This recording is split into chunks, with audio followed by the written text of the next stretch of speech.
So hello everyone, this is Kunal Sharma and welcome back to my channel the Kunal Sharma show.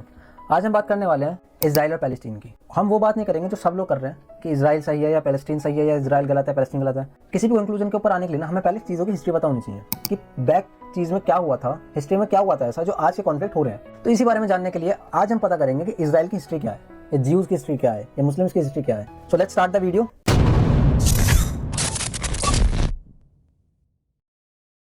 So Israel की history जानने के लिए ना हमें थोड़ा पीछे चलना पड़ेगा। 1047 बीसी में 1047 बीसी में इजराइल को कहा जाता था the United kingdom of Israel. और ये इजराइल आज का इजराइल नहीं था जो इतना सा है। ये इजराइल काफी बड़ा था, काफी बड़ा साम्राज्य था। और इसको कौन रूल करते थे? King David. किंग डेविड के रूल के बाद किंग सोलोमन, जो किंग डेविड के बेटे थे, उन्होंने रूल करना स्टार्ट कर दिया। और कहा जाता है कि किंग डेविड और किंग सोलोमन ज्यूज की हिस्ट्री में ना काफी ज्यादा इंपॉर्टेंट माने जाते हैं। उनको एक प्रॉफिट का दर्जा दिया जाता है। प्रॉफिट मतलब पैगंबर। और क्यों? क्योंकि सोलोमन, किंग सोलोमन जो थे, उन्होंने जेरूसलम में एक टेंपल बनवाया था। उस टेंपल का नाम था फर्स्ट टेंपल। उसको हम टेंपल माउंट भी बोलते हैं। जब उन्होंने टेंपल बनवा दिया था तो उनकी डेथ के बाद ना इजराइल दो हिस्सों में बट गया। एक जो नॉर्दर्न पार्ट था इजराइल का, उसे तो हम कहते थे इजराइल, और जो सदर्न पार्ट था उसको बोलते हम जुदा, JUDAH, जुदा। अब ये दो हिस्सों में टूट गया। अब क्या हुआ, काफी लोगों ने ना ज्यूज पे बहुत अटैक करे। इन 586 BC बेबीलोनियन ने ना अटैक कर दिया ज्यूज पे और फर्स्ट टेंपल जो किंग सोलोमन ने बनवाया था उसे डिस्ट्रॉय कर दिया। इसको देखते हुए ज्यूज पे काफी ज्यादा अत्याचार होने लगे। तो ज्यूज अपनी जगह छोड़ के इधर उधर जाने लगे, मतलब अराउंड द ग्लोब वो सेटल हो गए। कुछ लोग हिंदुस्तान आ गए, कुछ रशिया चले गए, कुछ यूरोप चले गए, ऐसे काफी एरिया में वो जाने लगे। Then in 539 BC Persian ruler ने साइरस, उन्होंने बेबीलोनियन को डिफीट कर दिया और अपना राज्य स्थापित कर दिया वहाँ पे। अब पर्शियन राज तो हो गया था। तो 516 BC में पर्शियंस ने क्या करा, जो टेंपल को तोड़ दिया गया था ना बेबीलोनियन द्वारा, उसको दोबारा रिकंस्ट्रक्ट कर दिया और उसका नाम रख दिया द सेकंड टेंपल। अब ये बातें यहाँ तक तो रुकी नहीं। इन 1603 BC अब रोमन्स ने भी एंट्री कर दी जेरूसलम में। उन्होंने कैप्चर कर लिया पूरा जेरूसलम, लड़ाई हुई, वो जीत गए।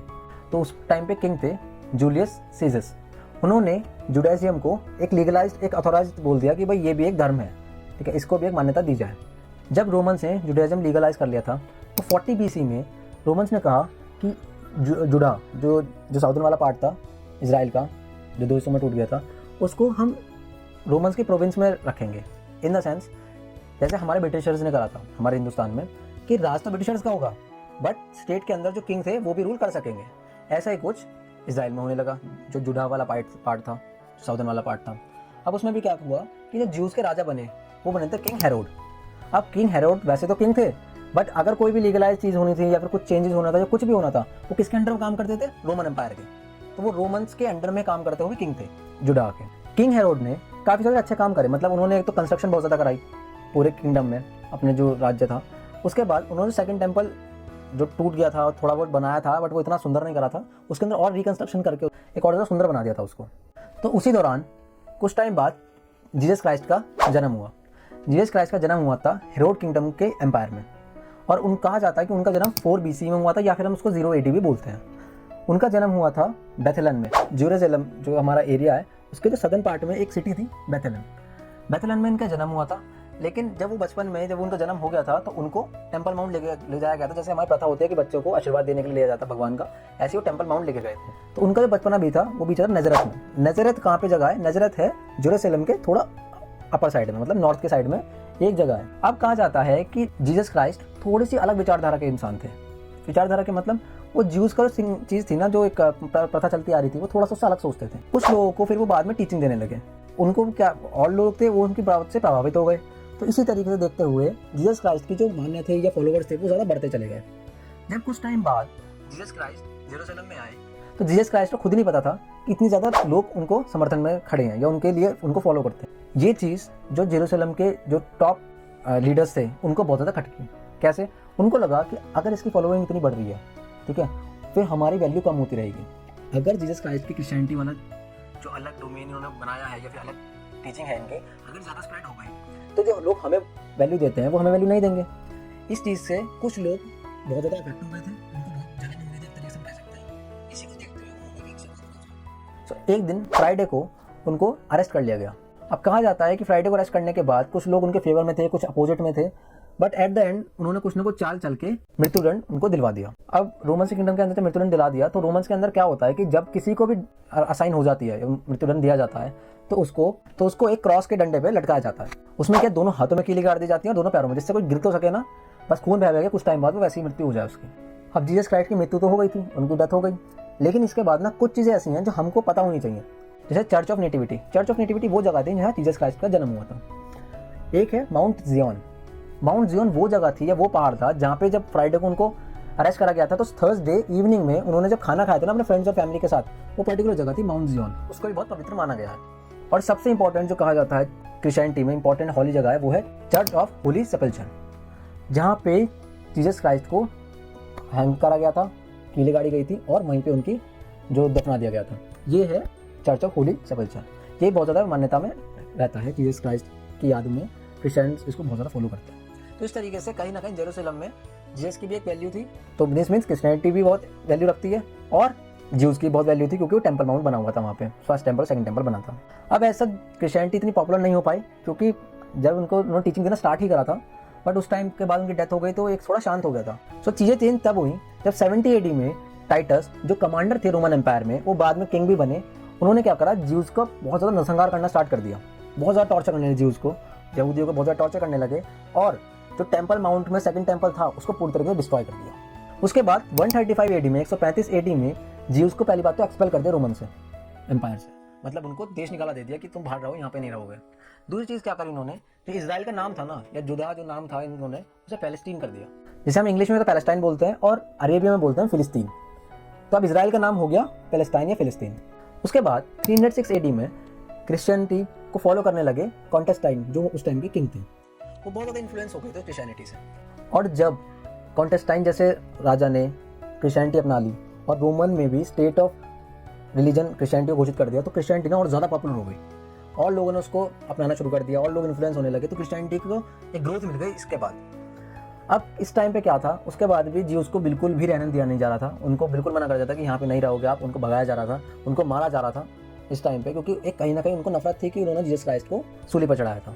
अब ज्यूज के लिए स्थिति तो बहुत खराब थी, बट चीज़ें सुधरनी तब शुरू हुई जब 638 AD में जो अरब रूलर्स थे उन्होंने जेरूसलम में एंट्री कर दी और वहाँ पे रूल करना स्टार्ट कर दिया। अब इसके बारे में जानने के लिए कि भाई अरब रूलर्स यहाँ पे क्यों आए, जेरूसलम उनके लिए इतना इंपॉर्टेंट क्यों था, इसके बारे में जानने के लिए हमें जानना पड़ेगा प्रॉफिट मोहम्मद के बारे में। सो प्रॉफिट मोहम्मद का जन्म हुआ था 570 AD में और उनकी मृत्यु हुई 632 AD में। अब ये बात जानना बहुत जरूरी है कि मुस्लिम्स के लिए जेरूसलम इतनी इंपॉर्टेंट क्यों हो गई। लेकिन हदीस के अंदर बोला गया है कि प्रॉफिट मोहम्मद ने एक जर्नी करी थी, नाइट जर्नी, जो स्टार्ट हुई थी मक्का से और जेरूसलम के एरिया से होते हुए वो जन्नत में चले गए थे। अब वो एरिया क्या था उसके बारे में थोड़ा सा जानते हैं। सो आपके सामने एक इमेज आ रही होगी, इसमें आप देखिए, ये है टेंपल माउंट। इसमें ये जो येलो वाला है ना, आप सोच रहे होंगे कि ये कोई मस्जिद है या कुछ है, नहीं, ये वो एरिया है डोम ऑफ द रॉक, जहाँ से कहते हैं कि यहाँ से प्रॉफिट मोहम्मद जन्नत की ओर चले गए थे। और यहाँ पे आप देख रहे होंगे थोड़ा सा नॉर्थ में ये एरो दिख रहा हो आपको, ये है अल-अक्सा मस्जिद, जहाँ पे कहा जाता है जब वो इस जर्नी में थे ना, तो वो यहाँ पे रुक के पहले नमाज पढ़ी थी रात को, उसके बाद वो डोम ऑफ द रॉक के थ्रू ऊपर चले गए थे जन्नत में।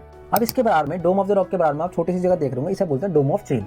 डोम ऑफ चेन के दो मायने हैं, इस्लाम के रूल्स के अकॉर्डिंग अलग है और ज्यूज के अकॉर्डिंग अलग है। अगर हम ज्यूज के बारे में देखा जाए तो कहा जाता है जो किंग सोलोमन थे वो यहाँ बैठ के न्याय करते थे। इस्लाम के अकॉर्डिंग कहा जाता है जो लास्ट डे होगा ना, उस टाइम में जजमेंट होगा किसने कितना पाप करा, किसने कितना पुण्य करा, उसके हिसाब से जो ये चैन, जो डोम ऑफ चैन से आगे बढ़ जाएगा वो सीधे जन्नत चला जाएगा और जो नहीं क्रॉस कर पाएगा वो जहन्नुम में रह जाएगा। अब आप देख रहे होंगे लेफ्ट हैंड साइड पे ये वेस्टर्न वॉल है। वेस्टर्न वॉल के बिल्कुल जस्ट बराबर में वो वाला टेंपल था जिसको हम कहते थे द फर्स्ट टेंपल और द सेकंड टेंपल, जो किंग सोलोमन ने बनाया था। तो ये जो एरिया आपका टेंपल माउंट, ये ज्यूज के लिए बहुत इंपॉर्टेंट है और मुस्लिम्स के लिए बहुत इंपॉर्टेंट है, ठीक है। और वेस्टर्न वॉल इसलिए इंपॉर्टेंट है क्योंकि अब वो टेंपल तो नहीं रहा क्योंकि रोमन ने डिस्ट्रॉय कर दिया था, लेकिन उसके बाद उसके बारे में जो वॉल है ना, उसको बहुत ज़्यादा पवित्र माना जाता है ज्यूज के अकॉर्डिंग, तो इसलिए वो वहाँ पर पूजा करते हैं। अब इस टेंपल माउंट में 11 दरवाजे हैं एंट्री के लिए, उसमें से 10 दरवाजे तो बैन है किसी के लिए भी, 10 दरवाजों से सिर्फ मुस्लिम ही एंट्री कर सकते हैं और वो अपने क्या नाम है प्रेयर कर सकते हैं। एक दरवाज़ा नॉन मुस्लिम्स के लिए अलाउड है, बट वो भी कुछ शर्तों के लिए बाद। तो ये थी हिस्ट्री टेंपल माउंट की। इन 638 AD उमर ने कॉन्कर करा था जेरूसलम को। उमर कौन थे? उमर थे फादर इन लॉ थे उस प्रॉफिट मोहम्मद के। अब उन्होंने जब कॉन्कर करा तो वहाँ पे उन्होंने पूजा करी टेंपल माउंट में, जिसको मुस्लिम हरम अल शरीफ बोलते हैं और ज्यूज बोलते हैं उसको टेंपल माउंट। और तो ये सब कुछ सेम ही है, बस नाम अलग अलग है। इसलिए ज्यूज और मुस्लिम्स के लिए भी ये बहुत ज़्यादा एक होली प्लेस है और बहुत ज़्यादा इंपॉर्टेंट है। उस टाइम पे उमर ने एक बहुत अच्छा काम करा था कि उन्होंने जो ज्यूज थे ना, जो भाग गए थे उधर, उनको बुला लिया था कि आप सेटल हो जाइए यहाँ पे और आप पूजा कर सकते हैं। मतलब एक उनको, क्योंकि ज्यूज का और जो मुस्लिम्स हैं इनका कहीं ना ट्रेडिशन कहीं ना कहीं बहुत ज़्यादा सेम सा, चीज़ें बहुत कॉमन थी इनके जो रिलीजन में थी।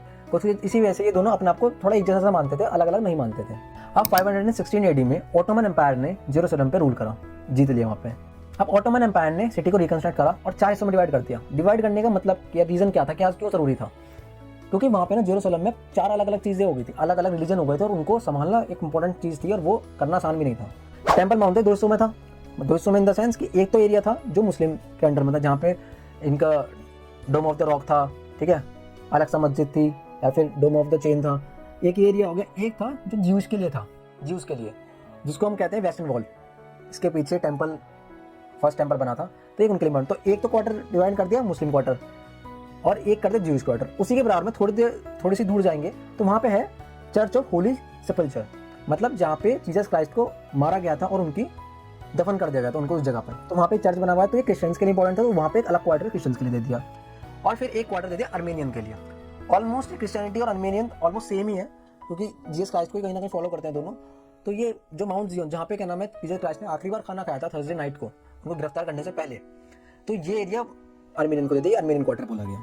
तो 4 हिस्सों में डिवाइड हो गया था। कहीं कहीं कहा जाता है कि भाई मुस्लिम रूल्स के अंदर जो अभी ये बहुत बड़ा एरा था, क्योंकि कहीं ना कहीं उसको उनको इस्लाम में कन्वर्ट करने के लिए भी कहा गया था, काफ़ी ज़्यादा इसके ऊपर भी स्लेवरी हुआ था, ये हुआ था, बट ये काफ़ी बहुत ज़्यादा डिटेल में चले जाएंगे। लेकिन ऑल दो अब तक थोड़ा बहुत सबको सही चल रहा था, सब अपने अपने रीजन में फॉलो कर रहे थे। स्टार्ट हुआ 19th सेंचुरी में, जब यूरोप में ज्यूज को टारगेट किलिंग करना स्टार्ट कर दिया और टॉर्चर करा गया, टारगेट किलिंग करनी स्टार्ट कर दी, मारा जा रहा था बहुत ज़्यादा। क्योंकि जो क्रिश्चियनिटी को फॉलो करते थे ना, उनको हमेशा से ये लगता था कि ज्यूज हमारे से विरोधी है, क्योंकि उन्होंने जीसस क्राइस्ट को मारा था। इसी वजह से 19th सेंचुरी में यूरोप में बहुत ज़्यादा ज्यूज किलिंग होने लगी, ज्यूज को टारगेट किलिंग करने लगे लोग, बहुत ज़्यादा मारने लगा, टॉर्चर करने लगे, उनको भगा रहे थे वहाँ से। तो ये सब चला। उसी टाइम ज़ायोनिज्म की स्टार्ट हुई, एक मूवमेंट स्टार्ट हुआ ज़ायोनिज्म।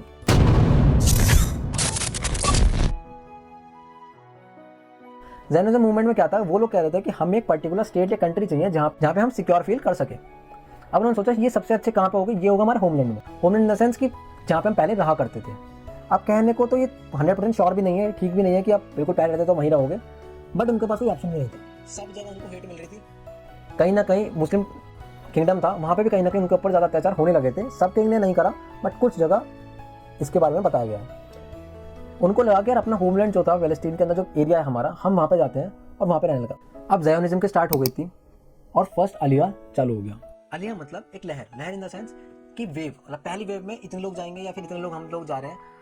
तो ये लोग जब इजराइल पहुंच गए थे, जो पहली लहर में फर्स्ट अलिया में पहुंच गए थे, उसके बाद एलिजर बेन यहूदा ने हेब्रू लैंग्वेज इंट्रोड्यूस करी कि अब ये हमारी नेशनलिस्ट लैंग्वेज होगी, सबको ये सीखना चाहिए और जो भी आना चाहे वो आ सकता है इजराइल में। अब 1904 से लेकर 1914 तक बहुत ज़्यादा टारगेट किलिंग हुई रशिया के अंदर। उसकी वजह से सेकंड वेव या सेकंड अलिया स्टार्ट हुआ, जिसके अंदर 40,000 ज्यूज रशिया छोड़ के इजराइल में आ गए और उन्होंने अपनी एक सिटी स्टैब्लिश करी तेल हवीव करके। सो अब ज्यूज को जब मारा जा रहा था तो 1917 में एक बेल्फोर डिक्लेरेशन प्रस्तावित हुआ, जिसमें कहा गया था कि ज्यूज को, जो ज्यूज हैं, इनको एक अपना एरिया में दिया जाए इजराइल के अंदर, लेकिन जो नॉन ज्यूज कम्युनिटी है ना, उनको कोई हार्म नहीं होना चाहिए। और 1918 में ब्रिटिशर्स ने ऑटोमन एम्पायर का रूल खत्म कर दिया, जो कि पिछले 400 साल से रूल कर रहे थे इजराइल पे, और अब ब्रिटिशर्स का रूल स्टार्ट हो गया था इजराइल के अंदर। ब्रिटिशर्स की जीत के बाद 1922 में एक लीग ऑफ नेशंस बना, जो आज के टाइम पे यूनाइटेड नेशंस बोला जाता है। उन्होंने बोला कि जो बेल्फोर डिक्लेरेशन है इसको मैंडेटरी करा जाए और इसको ग्राउंड लेवल पे इसके ऊपर काम करा जाए। सो 1920 में राइट्स हुए फिलिस्तीन के अंदर, और कहा जाता है उसके बाद 3 अलिया और हुई, 3rd Alia, 4th Alia and 5th अलिया। इसके अंदर 3rd अलिया और 4th अलिया में करीब 1 लाख लोग फिलिस्तीन में आए, और जो 5th वेव थी अलिया की, उसके अंदर अराउंड 2.5 लाख लोग आए थे। तो जब राइट्स बढ़ते चले गए और किलिंग बहुत ज़्यादा होने लगी थी, तो ब्रिटिशर्स ने एक वाइट पेपर डिक्लेरेशन अनाउंस करा, जिसमें क्या था कि और ज़्यादा जो इमिग्रेशन है इजराइल के अंदर वो रोक दी जाए फिलहाल के लिए। कहीं ना कहीं उससे ज्यूज भी थोड़ा सा परेशान थे, थोड़ा सा गुस्सा में थे। सो उसी टाइम 1939 से लेकर 1945 तक वर्ल्ड वॉर 2 स्टार्ट हो गया। अब वर्ल्ड वॉर 2 था हिटलर के बीच और जो अलायंस कंट्री थी उनके बीच। अब ब्रिटिशर्स क्या चाहते थे कि जो अरब पीपल हैं और जो ज्यूज पीपल हैं, ये दोनों हमारी तरफ से लड़े, लेकिन कहीं ना कहीं अरब भी ज्यूस से बहुत नफरत करते थे और कहीं ना कहीं हिटलर भी बहुत ज़्यादा नफरत करता था ज्यूस से। तो अरब ने साथ दिया जर्मनी का और ज्यूस ने साथ दिया ब्रिटेन, यूएसएसआर और अदर जो अलाइन कंट्री थी उनके साथ। अलायंस कंट्री तो जीत गई थी, हिटलर हार गया और ये बात पक्की थी कि ज्यूस को एक अलग रिकॉग्निशन मिलेगा, उनको एक अलग कंट्री हो सकता है या अलग स्टेट दिया जाए, अलग एरिया दे दिया जाए रहने के लिए, क्योंकि ज्यूस का कंट्रीब्यूशन इतना था कि उन्होंने उनकी अराउंड कम्युनिटी के 2 से 2.5 लाख लोग, even only in Russian army के अंदर इतने लोग मारे गए थे, इतना ज़्यादा कंट्रीब्यूशन था उनका। होलोकास्ट जो जर्मनी में हो रहा था, जो टारगेट किलिंग जर्मनी में हो रही थी, तब भी हिटलर के हारने के बाद भी टारगेट किलिंग हो रही थी, उसका बोला गया था होलोकास्ट इन जर्मनी। तो जो होलोकास्ट के सर्वाइवर थे ना जर्मनी से, जो भाग के आ रहे थे ब्रिटेन में, उनको फिर भी जीतने के बाद भी ब्रिटिशर्स अलाउड नहीं कर रहे थे इजराइल के अंदर आने के लिए। इसको देखते हुए ज्यूस बहुत ज़्यादा गुस्सा थे, ब्रिटिशर्स कहीं ना कहीं ये गुस्सा ज्यूस का नहीं झेल पा रहे थे और वो एक डेडलॉक में फंस गए थे। Deadlock in the sense juice तो कह रहे थे कि हमें अपना स्टेट चाहिए, अरब बोल रहे थे कि हम ज्यूस को कुछ भी नहीं देंगे। अब 1947 फरवरी में ब्रिटिशर्स ने बोला कि ये जो पूरा मुद्दा है ना, ये यूएन में प्रस्तावित कर दिया। जो लीग ऑफ नेशंस था पहले, वो अब यूनाइटेड नेशंस बन गया था। सितंबर 1947 में ब्रिटिशर्स ने बोल दिया था कि हम नेक्स्ट ईयर 15 मई 1948 में इजराइल को छोड़ देंगे। तो ये अब तक की स्टोरी रही कि कैसे इजराइल में थोड़ी कॉन्फ्लिक्ट हुई, कैसे अलग अलग एम्पायर ने उस पर रूल करा। अभी तक इजराइल अलग नेशन नहीं हुआ, ना ही फिलिस्तीन अलग नेशन हुआ है, ये अभी कॉम्बिनेशन में है। ये बस अब तक की हिस्ट्री थी कि इजराइल और फिलिस्तीन की अभी तक हिस्ट्री क्या रही है। अगले वीडियो में हम बात करेंगे जो अभी मॉडर्न में चल रहा है, 1948 के बाद यूएन का क्या रेजोल्यूशन आया, क्या चीज़ हुई जिसकी वजह से ये और ज़्यादा एक्सट्रीम होती चली गई लड़ाइयाँ।